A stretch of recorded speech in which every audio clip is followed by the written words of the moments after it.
Hello, I'm Dr. Suzanne Leschner, clinical psychologist from the state of Florida. Welcome back to part 2, video number 2 of our ongoing series, Coping, Stress Management, and Building Resilience in the Time of COVID-19. Today's topic is coping. And just as we would do in any of our in-person groups, we're going to begin by centering ourselves, relaxing a little bit, and getting ready to talk about a stress management topic. So once again, just like last time, I'm going to invite you to close your eyes for a moment. Get settled in your chair or wherever it is you're sitting or laying down, and get comfortable. Place both of your feet flat on the floor. Loosen any uncomfortable articles of clothing and allow yourself to settle down into your seat. Shift your weight around and get comfortable. If you're comfortable doing so, I'm going to invite you now to close your eyes for just a moment. And we're going to do several deep breaths. Breathing in to the count of 4, holding it to the count of 4, breathing out to the count of 4. Are you ready? Breathe in, 2, 3, 4. Hold it, 2, 3, 4, and out, 2, 3, 4. Again, in, 2, 3, 4, hold, 2, 3, 4, and exhale, 2, 3, 4. And now I'm going to ask you for about 30 seconds to just settle in and focus on your breathing. And I'll ask you some questions so that you can notice what your breath is like. Do you find that right now you're breathing shallow from your chest, or are you breathing deeply from your abdomen? Does breathing like this make you feel comfortable? Do you have a heightened sense of sensations in your body, positive or negative? Does your mind wander? Are you thinking about the noise in the next room, upstairs, from the neighbors? Do you find that you're wondering what you're going to eat next? Are worries popping into your head, or are you more clear? Whatever those feelings are, just let them be. And focus on your breath. And what I'm hoping that you'll find is over the next minute or so, that you can take those thoughts and place them on a cloud. Take your worries and fears, set them aside for just a moment. Place them on a cloud and let them gently float on by. And keep returning to the breath.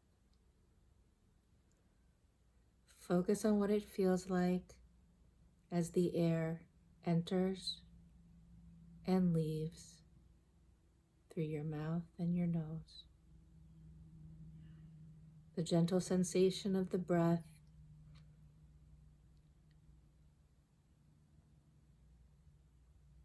focus on that for a moment. Now take a deep cleansing breath in and out.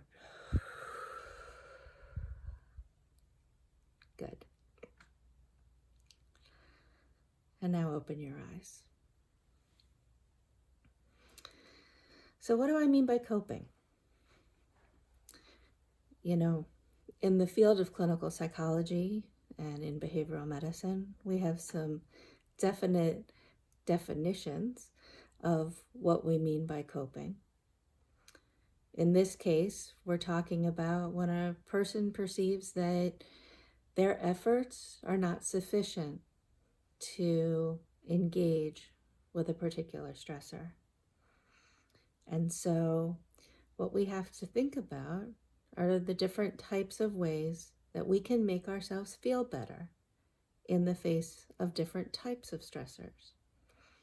And so I'm going to give you an example that works very well for people who live in places like Florida and Texas, where we're very accustomed to dealing with hurricanes. But you can really apply this to any wide, large situation. But I'm just going to use hurricanes as an example right now to demonstrate coping. So when a hurricane is coming and we're issued warnings, we all have a stressful reaction to that. Of course we do. And then we move into planning and action while still feeling our emotions. So the stressor in this case, we can label a hurricane is coming. And then we're going to take that stressor and we're going to break it down into smaller stressors, what I like to call the baby steps of stressors. So one aspect of a hurricane is I need supplies. We need food, we need water, we need batteries because we know that the electricity is going to go out, etc. And in response to that particular stressor, what do? We go out and we purchase what we need. Or if we're smart, we have it from last year. And so our response, our coping response, is planning and preparation. Now, when a hurricane's coming, we also usually don't have a very good idea of the path it's going to take, at least not right away. We know that something is out in the Atlantic and we know it's churning, and sometimes we have an idea of the path, but hurricanes are unpredictable and we never know exactly where it's going to hit. And so we have emotions around that. There's fear, there's uncertainty, there's wondering if we will be spared and what will happen to communities nearby. And that's an emotional reaction. And one of the things that many of us do during that time is find ways to cope with the emotion. We call this emotion-focused coping. We call the planning and preparation problem-focused coping. Can you see the difference between the two? So when we're dealing with COVID-19, right now, many of us have finished our preparations, and we can still do some preparations and do our problem-focused coping, the same way that many of us do when a hurricane is coming. As it relates to COVID-19, though, we are now dealing with the anxiety and the stressor of the unknown. And so let me share some of my very quick stress management tips with you about what to do in terms of emotion-focused coping when we are hit in the face with something unpredictable. The first one is distraction. And distraction is pretty easy to come by these days now that we have the marvelous age of technology where we can see video on demand. We have the availability of music on demand. And so I'm going to encourage you to find ways to distract yourself. This means turning off the text messages, turning off the Facebook and Insta and Snapchat and TikTok, all of those notifications, turn them off. Turn off the news. Set aside some time, however long you can make it, to distract yourself with something pleasant. It is really critical for all of us to find ways to manage our emotions now. So distraction isn't one of the ways that we do that. Another way is finding pleasant activities. We talked about that in the first video a little bit. When I'm talking about pleasant activities, it doesn't have to be very long. It can be a short activity, just something that makes you feel better. There are some activities that in the short term also make us feel better. One of those is eating. And if you're a comfort food person, allow yourself to indulge a little bit. Of course, not too much. We all don't want to put on the coronavirus 15. But you have to allow yourselves some of those guilty pleasures. I'm going to warn you against other things that make us feel good, that only make us feel good temporarily and don't make us feel so good in the long term. And with that, I'm referring to alcohol and drugs. And so although they make us feel good in the short term, we can't let it get out of hand. Now, I am not saying by any stretch of the imagination not to pour yourself a glass of wine or two, because there's no reason not to. But please do not let your drinking get out of hand. The same goes for any types of drugs. They make us feel good in the short term, but they're really not a long-term solution, and they're not a good coping strategy for us. So what else can we do to manage our emotions?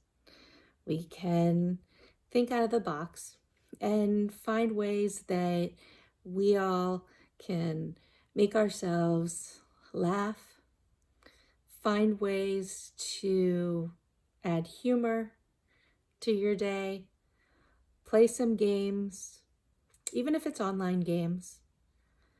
Do something to help you manage the emotions and shut out the outside world that is interfering with your own peace of mind. So that's my 2 cents on coping for video number 2. Please join me again for videos number 3 and on to talk more about managing our stress and coping and building resilience during this time of COVID-19. Thanks for joining me today.